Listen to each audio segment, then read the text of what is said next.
আলু উৎপাদনের জন্য বগুড়া অন্যতম জেলা এবং এই জেলাতে এবছর ৫৫,৫০০ হেক্টর জমিতে আলু উৎপাদন করা হয়েছে এবং আরও বেশি আলু উৎপাদন হবে বলে মনে করা হচ্ছে। কারণ লক্ষ্যমাত্রার চেয়ে বেশি হবে এই কারণে যে আলুর দাম এবার অনেক গতবার যেমন বেড়েছে এবারও কিন্তু একইভাবে বেড়েছে।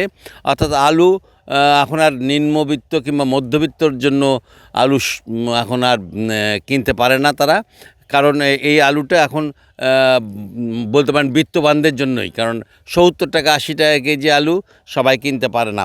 এই যে আমরা আলুর খেতে এসেছি, এখানে কিন্তু আমরা দেখতে পাচ্ছি যে নতুন আলুগুলো রোপণ করা হয়েছে। এই আলুগুলো কিন্তু এখান থেকে আপনার হলো মহাস্থান হাটে চলে যায়, এখান থেকেই বিক্রি হয় আপনার হলো ধরেন ৯০ থেকে ১০০ টাকা কেজি।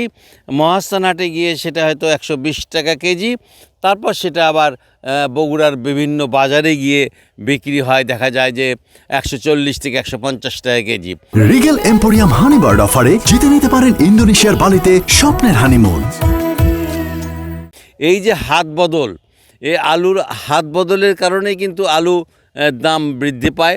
কৃষক এখন কিন্তু দাম বেশি পাচ্ছে, এতটা দাম হয়তো থাকবে না, আরও দাম কমে যাবে। কারণ হলো আলু এখন নতুন আলুর চাহিদা বেশি, নতুন আলু উঠছে বাজারে। আর যে পুরাতন যে আলু আছে সে আলুও কিন্তু একেবারে কম নয়, সে আলু বিক্রি হচ্ছে কিন্তু আপনার হলো ৭০ থেকে ৭৫ টাকা কেজি। আর ভারতীয় যে আলু আমদানি করা হয়েছে সে আলু বিক্রি হচ্ছে ৬০ টাকা কেজি। আর তার মানে আপনি ধরে নিতে পারেন যে এই যে বগুড়ার যে এত আলু, এই আলু কিন্তু আপনার হলো কিছুদিনের মধ্যেই উঠতে শুরু করবে এবং এখনও উঠছে। এবং তারপর কিন্তু আলুগুলো কোল্ড স্টোরেজে চলে যাবে এবং কোল্ড স্টোরেজে গেলেই কিন্তু দেখা যাবে যে আলুর দাম আবারও সেই বাড়তে শুরু করেছে।